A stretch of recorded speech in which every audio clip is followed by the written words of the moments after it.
favor say aye. Aye. So we come out of executive session after talking about current and proposed changes at the juvenile detention center. Ask for a motion, or if there's any further questions. I'm comfortable. So, Mr. Chair, I make a motion that we accept the proposed changes at the juvenile detention center as discussed. We have a motion. All in favor say aye. Aye. So you and I get together and initiate this. A question about, because you have these listed as like deputy positions, but the job titles juvenile attendant, I'd just like to change. All right, Shanda, you're up. So we can do that budget here. This is okay. Later this week. Okay, thank you.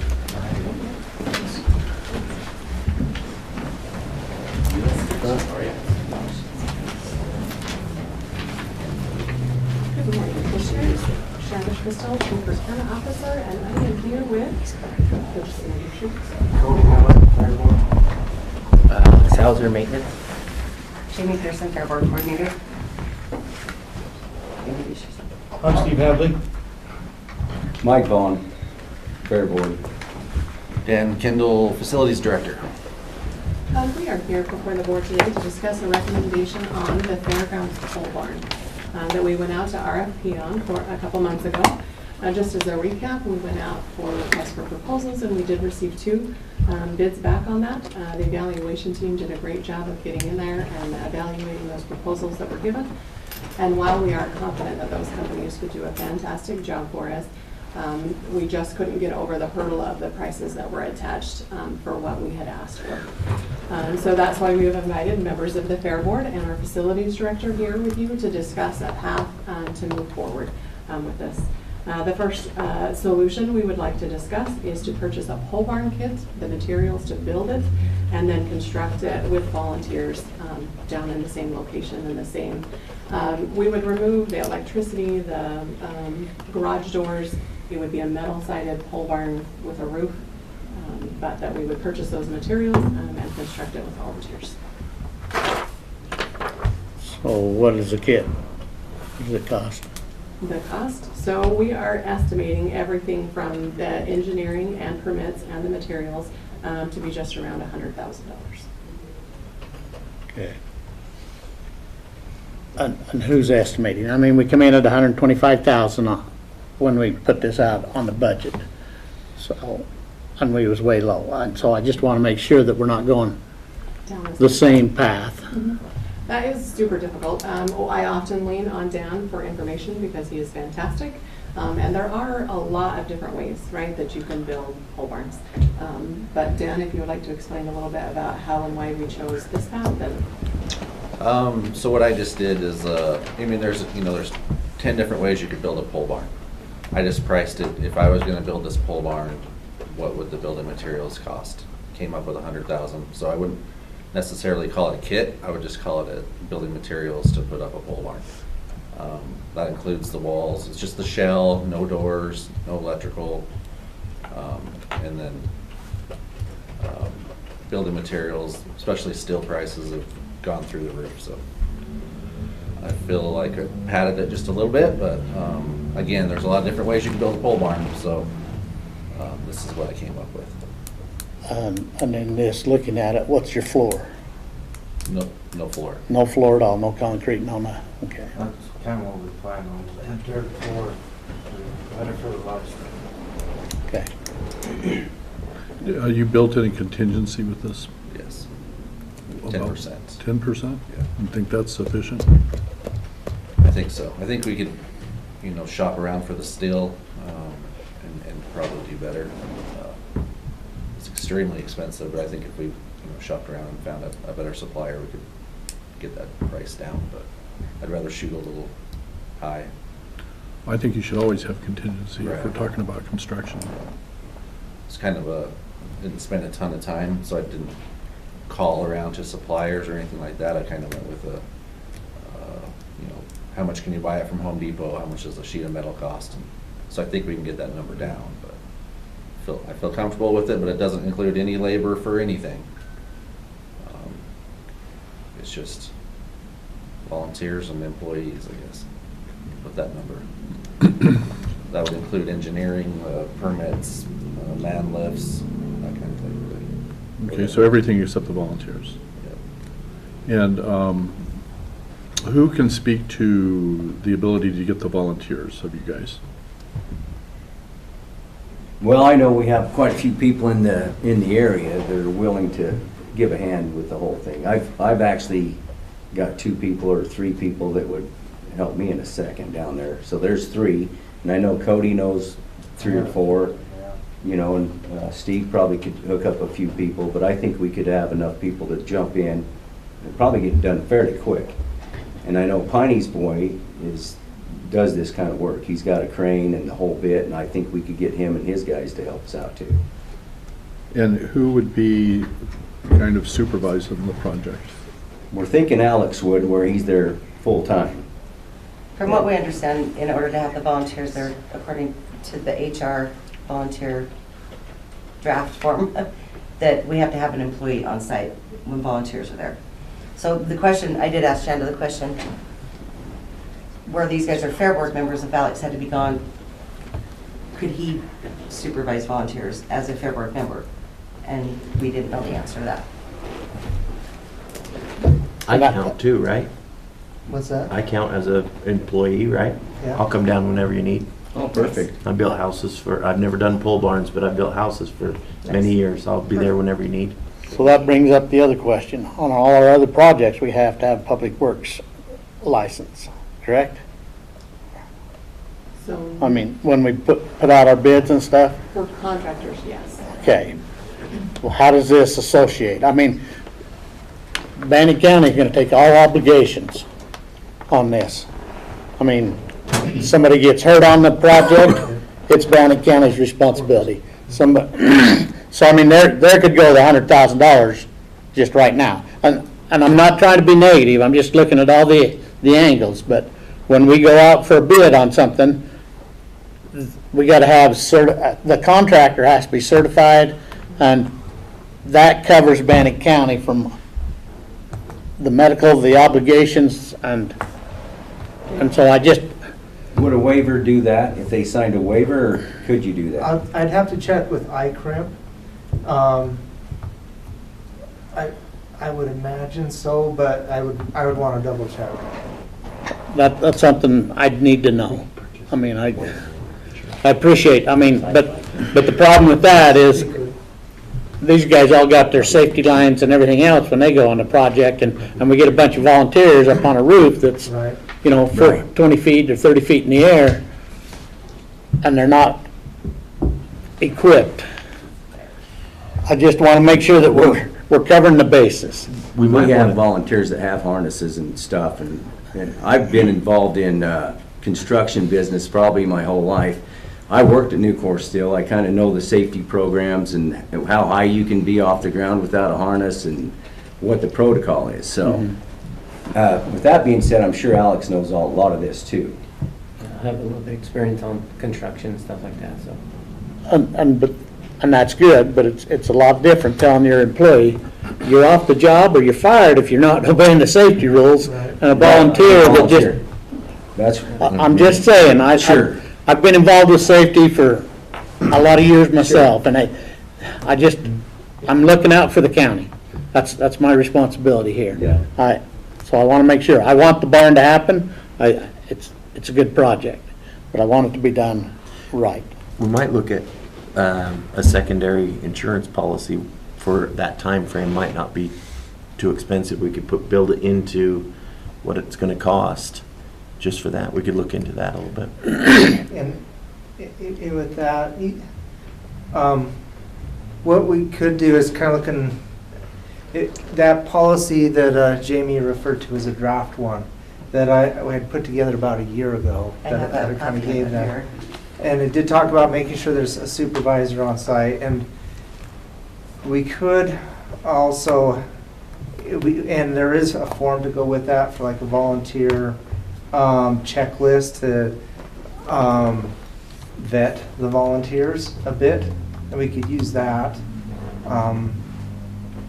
where I've worked before, we would often do like a risk mitigation plan as well to maybe address some of those concerns. And it could be as simple as like a memo that says, we're gonna ensure there's a supervisor there.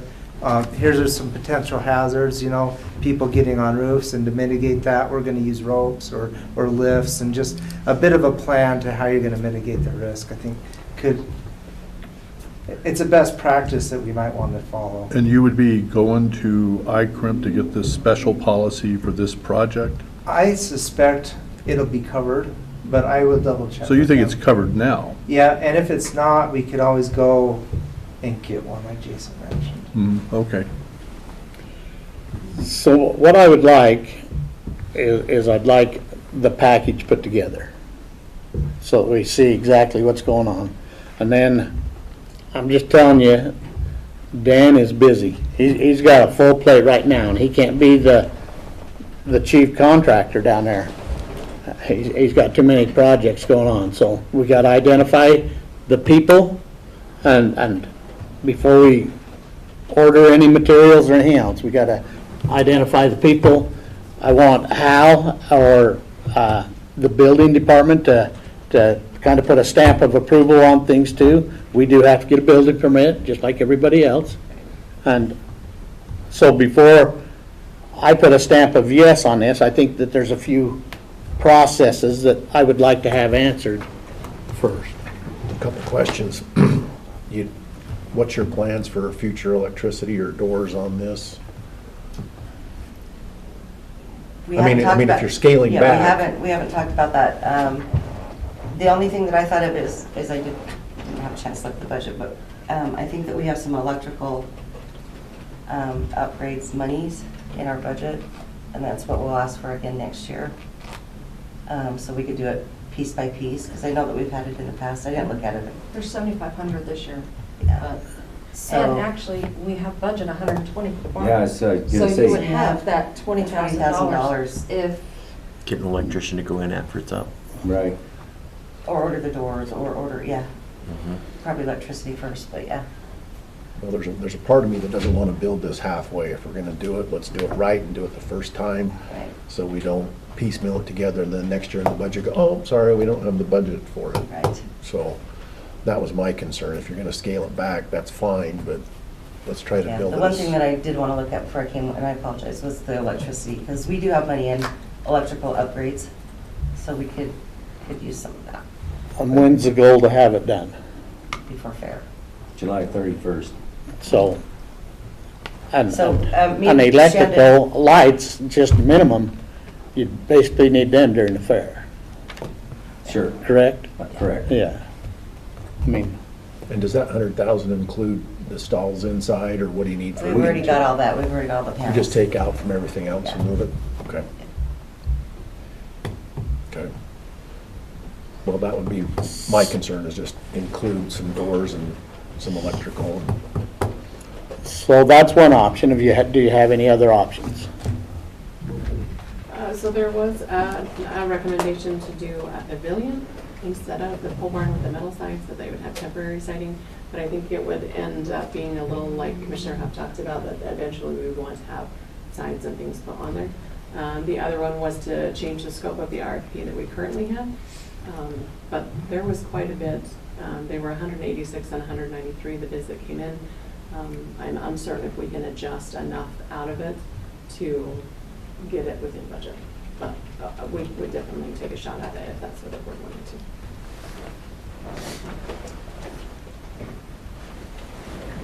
I'd almost suggest looking into a still cheaper, just shell of a building that we wouldn't have to put up.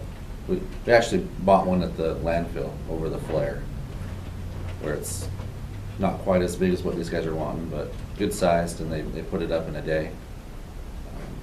I don't know if we have the time to, start the whole bid process over again, but I would love to reach out to them and just see what would it cost for this size and this height. Is it completely steel? It is. Everything, Yeah. that's what, I think what we want, Yeah. not a pole We just, barn. Right. we want to still.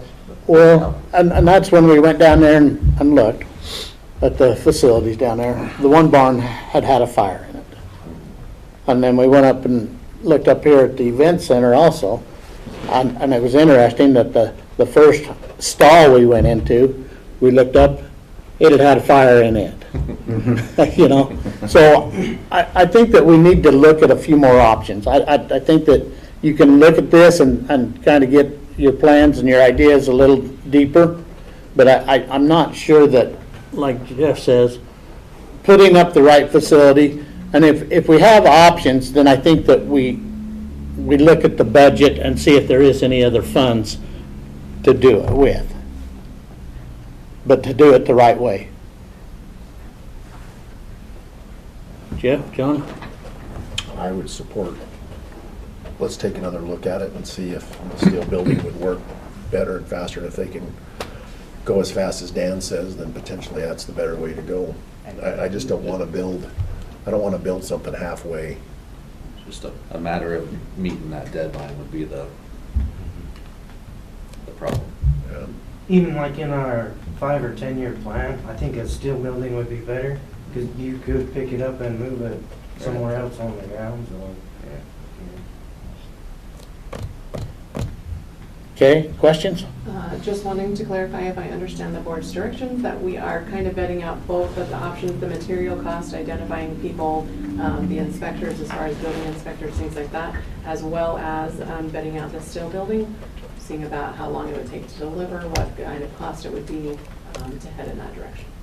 And I'd say, let's let Dan contact the people that he's familiar with, and he can give us that information, and if that doesn't work, then we can look at, have you guys, I don't want to do a lot of work and have people, If that's a better option.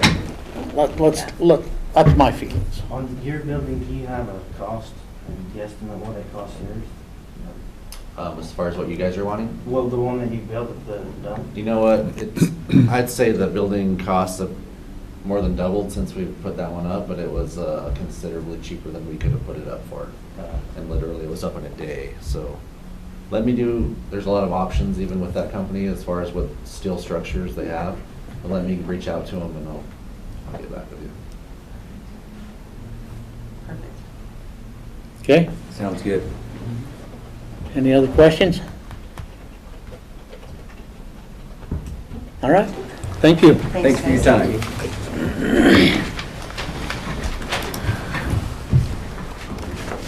All right, next we have ratification of a letter to Crown Castle. And this was, we're ratifying it, this was something that you needed from them, correct? So we are trying to track down a contract or a lease with, for one of our towers up at the landfill. That's right. And nobody has it. We have been looking for it for a while. In order to appropriately report for leases, it was something that I needed. They have a copy of it, but only the owners of the company could request it. So I had to have this letter. Okay. Yep, so I signed it based on that, and so today we're just ratifying that signature. And you've already sent it off? Yes. Okay, so. A motion to ratify that? Mr. Chair, I make a motion that we ratify my signature on this request as presented. We have a motion, all in favor say aye. Aye. Aye.